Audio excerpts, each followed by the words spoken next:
Hi, welcome back to the Beltway Driving Academy YouTube channel. My name is Caleb.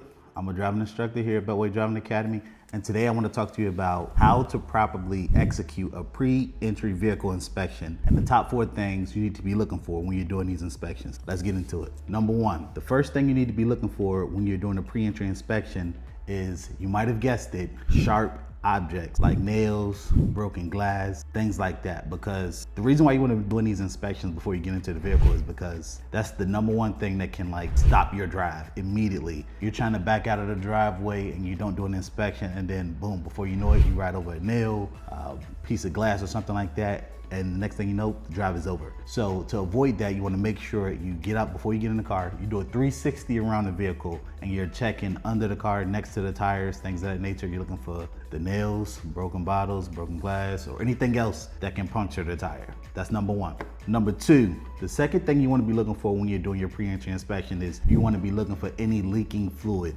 Like, you want to look on the ground, see if you see any leaking fluid. If it's brown color, you probably already know that means that it's probably some sort of oil leak somewhere. If you look and it's maybe like a greenish color, it's probably like a coolant leak or something of that nature. So before you get into the car, you need to check to make sure that there is no damage anywhere with the coolant or the oil. You want to make sure you check those things, because you don't want to get behind the car and you start driving, the next thing you know, I don't know, like the engine blows up or something like that. So you want to make sure you're checking these things before you get into the car. That's number 2. Number 3, the third thing you need to be looking for when you do your pre-entry inspection and you're doing your 360 around the car is you want to be looking for body damage. Like, you want to make sure specifically, to make it simple, you want to make sure you're looking for if the front bumper or the rear bumper is sagging or anything under the car is sagging. You want to make sure you get those things handled, because it can create a very uncomfortable driving experience, especially for a new driver like yourself. So you want to make sure you're checking those things. If you see it,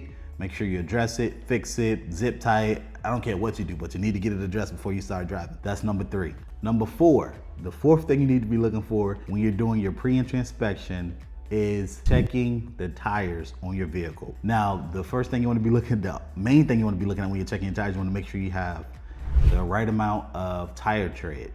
Now, you might be thinking, how do I check the tread on a tire? I'm glad you asked. So I don't know if you guys can see this. This is a penny. So we have something that's called the penny test.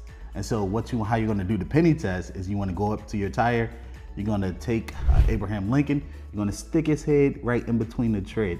If you can see the tip of Abraham Lincoln's head, that means your tires need to be changed. If your tread is too low, you need to change your tires. That's how you properly check the tread on your tire. And that is the top 4 things you need to be checking when you're doing your pre-entry inspection. Thank you so much for watching this video. I'll see you in the next one. Thank you.